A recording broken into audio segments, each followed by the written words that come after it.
welkom aan almal wat vandag weer saam met ons kom gesels oor die week se nuusgebeure. Ons is bly dat julle saam met ons kan kom inloer. Okay, thank you very much for joining us as we bring you the latest news that is making headlines in and around Rustenburg. We love very much to have you here. Die week sluit die skole van die heel eerste skoolkwartaal van 2019, maar aan die nuusfront skaal dit beslis nie af nie. Wat lees ons die week in die Rustenburg Herald? Well, Unita, last week we had a very big story about the Hawks raiding the Rustenburg local municipality office. So this week at least we have a response from the mayor. So for that response you can go to page 5 of this week's edition of the Rustenburg Herald. Ek het op sosiale media gesien dat motoriste alweer onder klipgooiers deurloop. Weet jy meer oor die voorvalle? There has been a couple of reports about this kind of incidents, and at least we have spoken to one of the victims, and we bring you his experience on page 3 of this week's edition of the Rustenburg Herald. Die Mooinooi saak moes ook mos die week weer begin het. Wat is die nuutste nuus hieroor? Well, also on page 3 you can read the latest development regarding this story, but in short, a case took a new turn. It has been postponed and we'll give you the date when it's going to be appearing again in court very soon. Op die onderwerp van moord, die polisie het glo oor die naweek 'n man in hegtenis geneem in verband met die moord op sy vrou. Well, the 60-year-old man allegedly killed his 49-year-old wife, and he allegedly buried the corpse in a shallow grave in the yard at his home. But then upon realizing that the police are going to find those corpses, he moved the corpse to another location. So the sad story is on page 3 of this week's edition of the Rustenburg Herald. Voorvalle van beeste wat vermink word wanneer veediewe toeslaan is deesdae kort in die nuus. Yes, the latest incident was on a farm near Boons, where a farmer lost 4 stud bulls and 2 more stud animals were seriously injured. Now the farmer is offering a reward of 30,000 rand for information that would lead to the successful arrest of the perpetrators. Ek sien op bladsy 6 is 'n berig oor die Rustenburg eenheid teen gesins-, kinder- en seksuele misdrywe. Hulle is blykbaar die provinsie se beste presteerder van die soort eenhede. Yes, the unit was announced as the best performing unit in January. One of the unit's success is a 44-year sentence for rape and abduction delivered to a rapist who evaded justice for the past 10 years. Die weeklikse kosmaakartikel van die Rustenburg Herald is baie gewild, maar die week se is selfs nog meer gewild. I've noticed that you are a Joe Black fan. So ladies, Joe Black, the guy cooked for us this week. So he has made a scrumptious pizza for our readers. Check our cooking section or cooking page in this week's edition of the Rustenburg Herald. And also don't forget to go to our website for a short video on Joe. Nou laat ons groet sodat ek die video kan gaan kyk. Dit was lekker om saam met julle te kuier vandag. Van my Unita laat te gaan. Totsiens tot volgende week. And from myself, Jabulani Sinyaso, we say goodbye for now. But don't go anywhere yet. There's a short video about a man who's making a difference in Rustenburg. So keep watching the screen to hear more about that. Ons wil sê goeiemôre aan ons gasspreker hierdie week, meneer David. En welkom by hierdie week se nuusbulletin. Hello everyone and welcome to this week's edition of the Rustenburg Herald News Bulletin. As Unita said, we have a special guest today. His name is David Ramokhadi. He's going to tell us a bit about the work that he's doing here in Rustenburg. Kan ons net vra, David, vertel ons bietjie meer van jouself. Alright, first of all, I'd just like to say thank you, Unita and Jabulani, for having me here today. Well, David Ramokhadi from Rustenburg, Northwest, staying in Joburg. I grew up in Rustenburg, and then in 2013 I then relocated to Johannesburg to pursue my acting career. So just like any other youth, growing up in a small town in Rustenburg, it was very hard for me to actually make it into the media industry as an actor. Up until in 2015, where I signed with an agency. So after signing with the agency, I realized that I cannot make it through the industry by my strength. So I need God to actually intervene. So what I did was I made a promise to God that God blessed me with a role in a popular drama series, and I'll do something to glorify your name.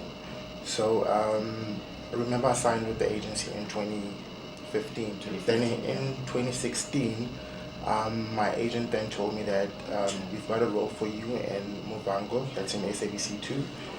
It's a continuous role. So I played Doctor then. So the role was really nice. I also appeared in Isibaya, that's in 2018. I got a role there as Roger Estate Agent.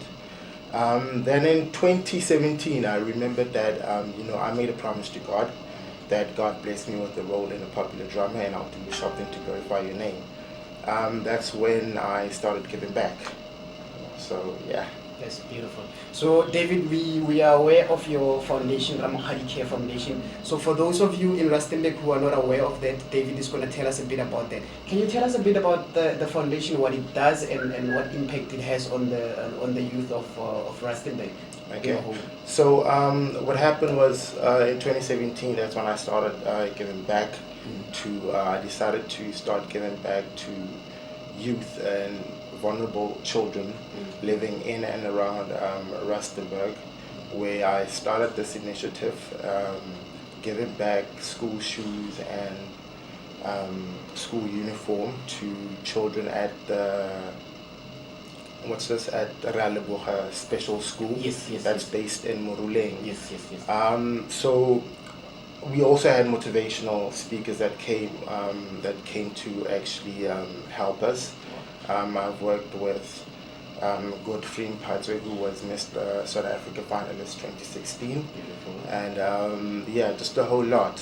So last year we then made another event in Ben Maria, whereby the title of the event was called My Boy, a Learner's Dignity, because some learners feel that they've lost all their dignity because they cannot afford maybe a shirt or school shoes, So you get maybe some learners that maybe put them down, they bully them, and so forth. So we hosted the event where we worked with the Nelson Mandela Foundation. It was the first time Nelson Mandela Foundation came to Rustenburg. We had Lancet Laboratories where they also assisted giving the youth that came to the event with free blood pressure and glucose test. We've also worked with PEP stores, whereby they've also donated school shoes, and other individuals that donated sanitary towels to school girls. Last year we also donated sanitary towels to Direlo Secondary School. That's the one in Gronda. Gronda, yes. So then we decided that we've been doing once-off events. After the event, we don't know what actually happens to these learners that attend these events, because we see them and then we'll maybe see them in 5-6 months later, so we don't actually know what's happening. Did the event really help them out or it didn't? So then I started engaging with a principal, whereby I sat down and I said, I want to start an after-school care center, whereby it will be something continuous, and I myself as a chairperson of Ramokhadi Care Foundation will see the difference that I'm doing in my community. So we decided to open up a after-school care center in Wannerkop at Rakata High School. That is in Marikana, if I'm not mistaken. Yes, close, yes. The school is actually about, if I'm correct, about 20 minutes drive away from where the Marikana massacre happened. So we decided to actually open up an after-school care center. It hasn't been open as yet. We will be opening the after-school care center on after the 4th of May. The launch of the after-school care center will be on the 4th of May, whereby we've invited Nelson Mandela Foundation to come on board as well. They'll be there. Lancet Laboratories will also be there to assist the learners and the community of Wannerkop at large with giving out doing free blood pressure and glucose test. Pep stores will also be there donating school shoes, and sanitary towels will also be donated. We are also working with the South African Human Rights Commission, whereby apparently the other day they told me that they actually help if a learner's been bullied or facing other children bullying him or her at school. They can actually come on board and help with that. So the purpose of the event actually is just to motivate the learners not to give up. And as we all know, as we see on the news, what's happening lately with school learners bullying one another, fighting in schools, and so forth. Teachers so, as well. Correct. So that's the whole purpose of the event, just to teach our youth that fighting and violence is not the answer. All right. So yeah, that's about. Okay, as we said, it's very humbling when somebody grows up in a community and they succeed in life and they go back and remember the community that made them who they are. So one of such a person is David Ramokhadi. We are very, very proud to have him as our guest today. So yeah, thank you very much for coming. Thank you very much for having me. Thank you.